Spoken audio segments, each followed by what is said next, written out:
कृष्णा। हमारे channel एमब्रेड business में आप सभी का स्वागत है। आज मैं बुक का रिव्यू कर रही हूँ।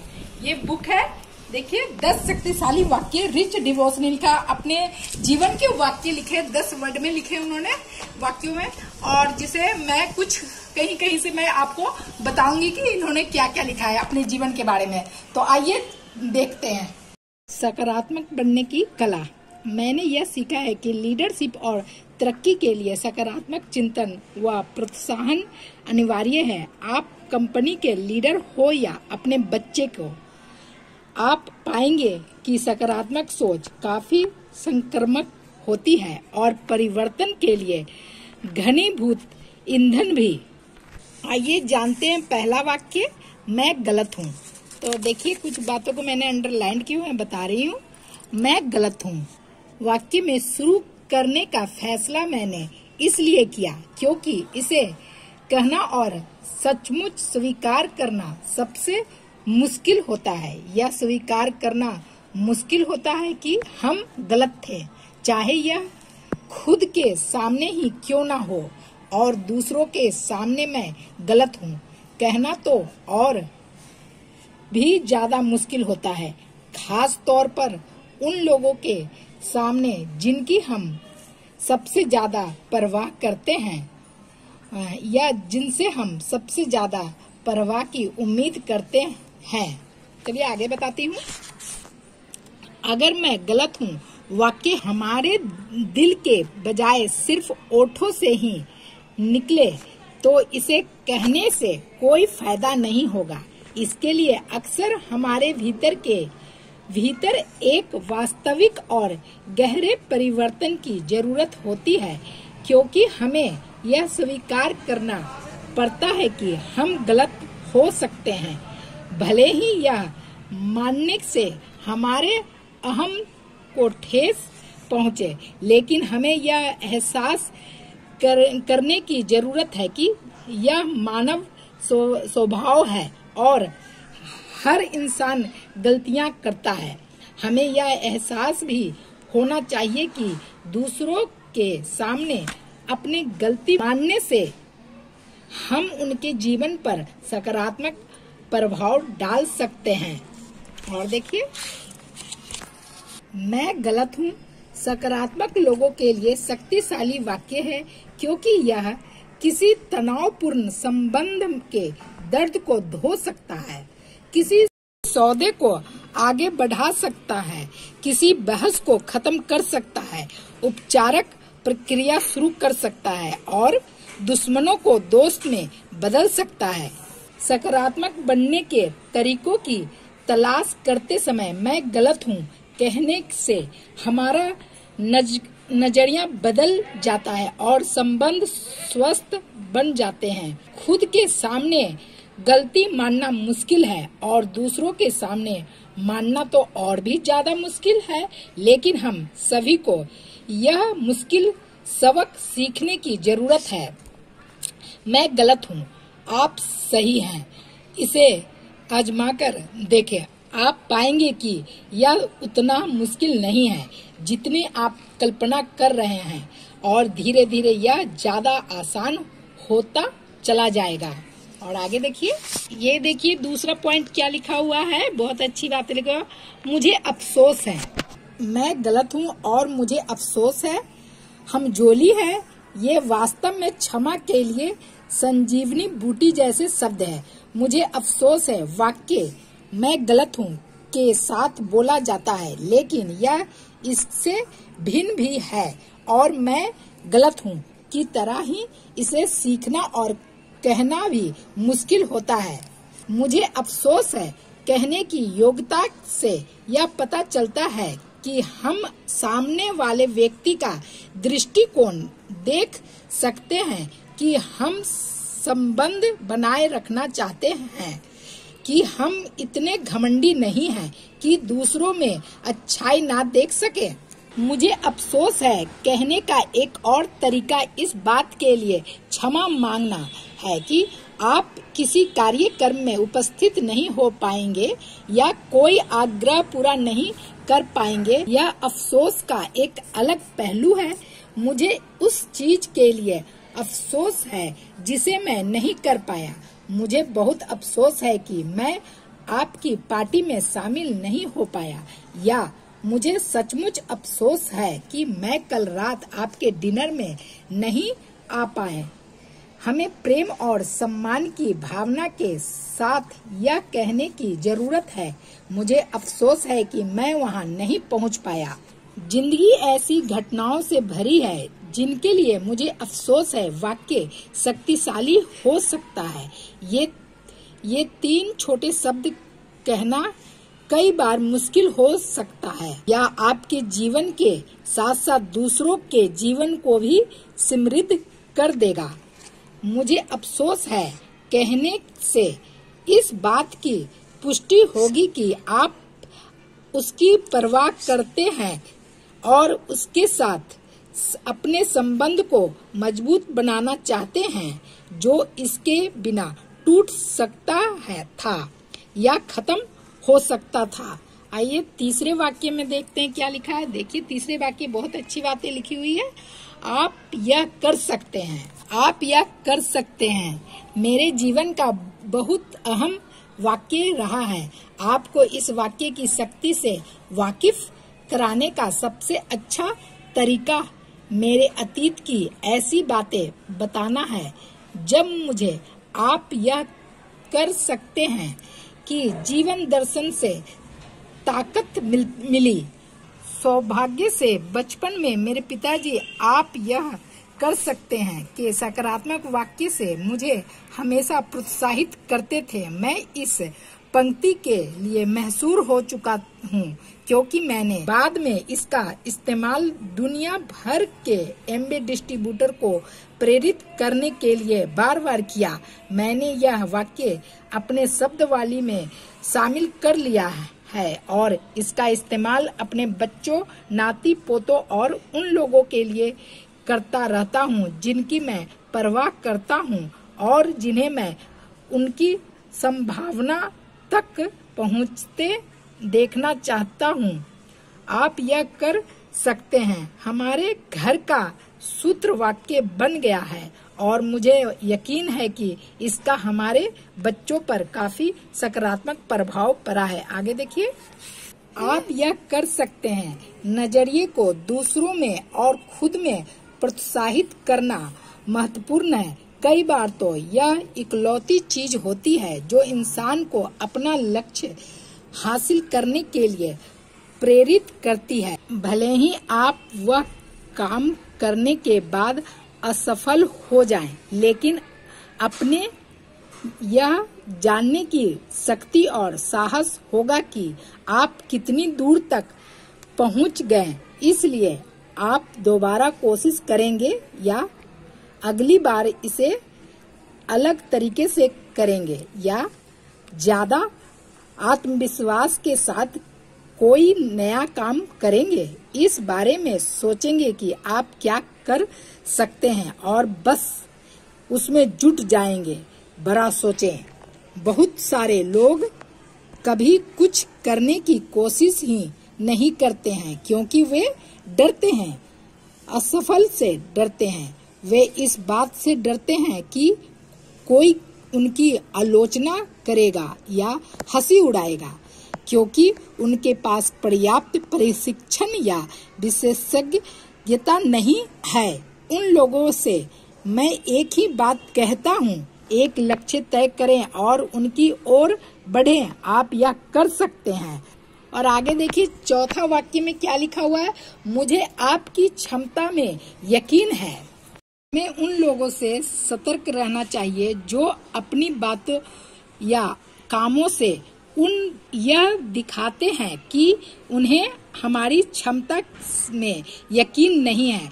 हम सभी में आत्म शंका यानी खुद की क्षमता पर संदेह होने की प्रवृत्ति होती है और नकारात्मक लोग इसे ज्यादा प्रबल बना सकते हैं। बहुत सारे लोग बहुत सारे अफसोसों से ज्यादा कुछ हासिल नहीं कर पाते हैं क्योंकि उन्होंने अपनी क्षमताओं पर विश्वास करने के बजाय संदेह किया, क्योंकि उन्होंने अपने लिए कोशिश करने के बजाय दूसरों की नकारात्मक राय मानने का फैसला किया। मुझे अपनी क्षमता में यकीन है। वाक्य सुनकर इन लोगों को काफी शक्ति मिल सकती थी। मैंने अपने एमबे डिस्ट्रीब्यूटर्स को असंख्याय बार बताया है कि उनका मिशन लोगों को ऊपर उठाना है और इस मिशन का पहला बुनियादी सूत्र है लोगों में यकीन करना। आगे देखिए 5वां वाक्य, मुझे आप पर गर्व है। मुझे आप पर गर्व है, खास तौर पर उन लोगों का मनोबल बढ़ाता है जो सामान्यतः जीवन के पुरस्कार या सम्मान नहीं जीत पाते हैं, जिन्हें अपनी काबिलियत पर संदेह होता है और गर्व करने लायक कोई चीज खोजने में मुश्किल आती है। इसलिए माता-पिता, शिक्षकों और नियोक्ताओं के लिए यह कहना दुगना महत्वपूर्ण हो जाता है। 5वां वाक्य लिखा हुआ है, मुझे आप पर गर्व है। मुझे आप पर गर्व है, खास तौर पर उन लोगों का मनोबल बढ़ता है जो सामान्य जीवन के पुरस्कार या सम्मान नहीं जीत पाते हैं, जिन्हें अपनी काबिलियत पर संदेह होता है और गर्व करने लायक कोई चीज खोजने में मुश्किल आती है। इसलिए माता-पिता, शिक्षकों और नियोक्ताओं के लिए यह कहना दुगना महत्वपूर्ण हो जाता है, मुझे आप पर गर्व है। ये देखिए 6वां वाक्य क्या है, आपको धन्यवाद। आपको धन्यवाद दूसरे व्यक्ति की उदारता मानने का प्रतीक है। यह वाक्य दूसरे व्यक्ति की दयालुता को स्वीकार करना है। इस तरह हम इस बात के लिए उसका शुक्रिया अदा करते हैं कि उसने हमारे बारे में सोचा, हमारा काम करने या हमें बेहतरीन सेवा देने के लिए किसी ने अपने गुण विकसित करने के लिए जो मेहनत और समर्पण किया है, और आपको धन्यवाद उसी के महत्व को स्वीकार करता है। धन्यवाद कहना और इसके प्रतीक देना किसी व्यक्ति के बारे में हमारे प्रेम या दयालुतापूर्ण विचारों की अभिव्यक्ति है। छोटा तोहफा देते समय भी यह कहावत सच होती है, यह तो विचार है जो मायने रखता है, लेकिन सबसे अहम यह है कि हमने अपने विचारों को एक प्रतीक के साथ कर्म में बदला। एक कार्ड, एक तोहफा या आपको धन्यवाद।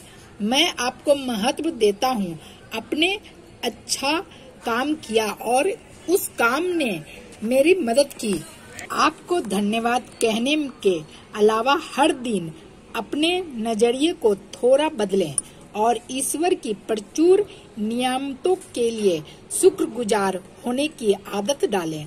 अगर आप और आपका परिवार सेहतमंद हो, अगर आपके लिए आपके सिर पर छत हो, टेबल पर भोजन हो, तन पर कपड़े हो और प्रेम, हंसी तथा आराम के उपहार हो, तो नियमों के लिए ईश्वर को धन्यवाद दें और उनकी नियमों का एक हिस्सा उन लोगों के साथ बांटना ना भूलें जिनके पास कम नियमते हैं।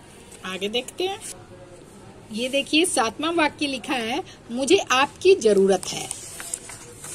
अपने आसपास देखें, इस बात की कोई सीमा नहीं है कि आपको कितने सारे लोगों की जरूरत है, लेकिन उन लोगों में से बहुत कम दरअसल कभी आपके मुंह से यह सुनते हैं कि आपको उनकी जरूरत है। हम उन्हें नजरअंदाज कर देते हैं और उनके बारे में ज्यादा नहीं सोचते हैं। ऊंचे पद पर बैठा अधिकारी छोटे पद वाले कर्मचारी से यह नहीं कह सकता, मुझे आपकी जरूरत नहीं है। आगे देखते हैं। मुझे आपकी जरूरत है। यह सकारात्मक लोगों के लिए एक शक्तिशाली वाक्य है, क्योंकि यह स्वीकार करता है कि हर व्यक्ति को ईश्वर ने बनाया है और ईश्वर ने हम में से प्रत्येक को किसी उद्देश्य या जरूरत की पूर्ति के लिए गढ़ा है। अमेरिका में हम में से हर एक उन आवश्यकताओं को पूरा करने के लिए अपने ईश्वर प्रदत्त गुणों का इस्तेमाल करने के लिए स्वतंत्र है। हम अतिशेष या बेकार नहीं हैं।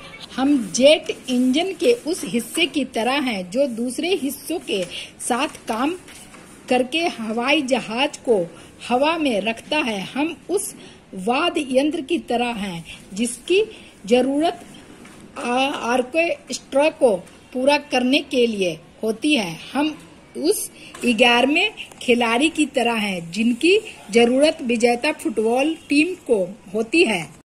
जब मैं इतने वर्षों की अपनी लीडरशिप पर विचार करता हूं तो मेरे सामने यह एकदम साफ हो जाता है कि लीडर्स के लिए यह कहना या यह संदेश देना बेहद महत्वपूर्ण है। मुझे आपकी जरूरत है। जो भी प्रभावी लीडर बनता है और बहुत से अनुयायियों का सम्मान और प्रशंसा जीतता है, वह जानता है कि उसे उन लोगों की जरूरत है। कुछ लीडर्स जितना ज्यादा ऊपर चढ़ते हैं, वे उन लोगों को उतना ही ज्यादा अनदेखा कर देते हैं जिन्हें उन्होंने पीछे छोड़ दिया है और जिनकी अब उन्हें कोई जरूरत नहीं है। यह घातक गलती है। जिन कंपनियों के कर्मचारियों को महसूस होता है कि उनकी जरूरत नहीं है, वे असफल होने के लिए अभिशप्त है या कम से कम अनिश्चितता और असंतुष्टिता की कष्टकारी यात्रा के लिए तो है ही। हम में से कोई भी इतना ज्यादा महत्वपूर्ण या आत्मनिर्भर नहीं है कि हमें दूसरों लोगों की जरूरत ही ना हो। तो क्यों न हम अपने घरों, ऑफिसों और समाज में लोगों से यह कहकर ज्यादा सकारात्मक माहौल बनाए, मुझे आपकी जरूरत है। आगे देखिए 8वां वाक्य में क्या लिखा है। मैं आप पर विश्वास करता हूँ। मैं आप पर विश्वास करता हूँ। I trust you. सकारात्मक लोगों के लिए एक और बहुत महत्वपूर्ण वाक्य है। हमारे समाज की सफलता इस विश्वास पर निर्भर करती है कि हम अच्छा काम करेंगे, एक दूसरे के प्रति ईमानदारी रहेंगे और अपने वादे पूरे करेंगे। हमें सहकर्मियों और परिवारों के साथ अपने संबंधों में विश्वास की जरूरत होती है। हम अपने बच्चों पर विश्वास करते हैं और वो भी हम पर विश्वास करते हैं। हम में से कई को बहुत ज्यादा जिम्मेदारियां सौंपी जाती है। वे सभी विश्वास की बुनियाद पर टिकी होती है। अगर आप गौर करें तो जीवन में हमारे ज्यादातर काम कमोवेश विश्वास पर ही आधारित होते हैं। आगे देखिए, विश्वास लीडरशिप का प्रमुख गुण है। योग्य लीडर बनने के लिए आपको विश्वसनीय बनना होगा। पारिवारिक लीडरशिप के लिए यह आवश्यक होता है कि वह सदस्य इतना विश्वसनीय और योग्य हो कि उसका अनुसरण किया जा सके। आगे देखिए, मैं आप पर विश्वास करता हूँ। यह शक्तिशाली वाक्य कहने से उन लोगों के आपसी संबंध मजबूत हो जाते हैं जो एक दूसरे पर निर्भर होते हैं। हमें अपने परिवार, वैवाहिक जीवन, ऑफिस और समाज में विश्वास के व्यक्तिगत अलिखित अनुबंध की जरूरत है। मैं आप पर विश्वास करता हूँ कहकर हमें यह जता देना चाहिए कि हम खास बंधन में जुड़े लोगों पर भरोसा करते हैं। आगे देखिए, 9वां वाक्य में लिखा है, मैं आपका सम्मान करता हूँ। मैं आपका सम्मान करता हूँ। I respect you. शब्द कहना बहुत सशक्त होता है, परंतु सम्मान को दरअसल अर्जित और प्रदर्शित करना होता है। सम्मान पारस्परिक होता है। अगर आप सम्मान पाना चाहते हैं तो इसके लिए आपको दूसरों का सम्मान करना होगा। ये देखिए, जब मैं लीडरशिप भूमिकाओं में अपने वर्षों के अनुभव पर विचार करता हूँ तो मुझे पूरा यकीन हो जाता है कि दूसरों के प्रति विश्वास दिखाना लीडर का अनिवार्य गुण होता है। बिजनेस और संगठन चलाने के भूत ज्ञान का महत्व बहुत कम है। अगर आप उन लोगों का सम्मान नहीं कर सकते जिनके साथ आप काम करते हैं और जो आपकी सेवा करते हैं, अगर वे आपका सम्मान नहीं करते हैं तो आप लीडर नहीं हैं। मैं लीडरशिप के पर्दों पर बैठे ऐसे लोगों को जानता हूं जो दबंगता दिखाकर सम्मान हासिल करने की कोशिश करते हैं या प्रोत्साहन के बजाय डर दिखाकर प्रेरित करने की कोशिश करते हैं। आगे देखिए, सम्मान हासिल करना सरल है। इसके लिए बड़ी भारी योग्यता या मैनेजमेंट की डिग्री की जरूरत नहीं होती है, लेकिन यह सफल लीडरशिप के लिए अनिवार्य है। घर में लीडर्स के रूप में माता पिता को अपने बच्चों का सम्मान अर्जित करने और उनके प्रति सम्मान दिखाने की जरूरत है। ऐसा तभी हो सकता है जब वे उनकी बातें सुने और उनके साथ न्यायपूर्ण व्यवहार करें। आगे देखिए, हम सभी सम्मान चाहते हैं और हमें इसकी जरूरत होती है। अगर आप सम्मान चाहते हैं तो मेरी सलाह है कि आप दूसरों में दिलचस्पी लेकर उनके प्रति सम्मान प्रदर्शित करें। सवाल पूछें, लोगों की बातें सुनें जो आपको अपने जीवन के गर्वीले पलों के बारे में बताने के लिए उत्सुक होंगे।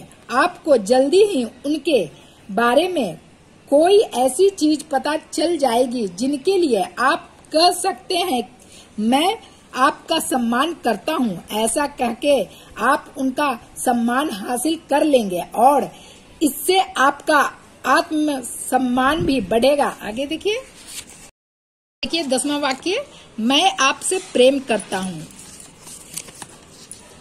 प्रेम हमारे चारों तरफ है, हमें तो बस इसकी तलाश करने और इसे पोषण देने की जरूरत है। हमें समृद्ध वरदान देने वाले ईश्वर के लिए, वैवाहिक जीवन के लिए, परिवारों के लिए, दोस्तों के लिए और हमारे समुदायों के लिए। और मैं बताना चाहती हूँ कि ये जो बुक है रिच डिवोर्स ने अपने जीवन पे बताए हैं।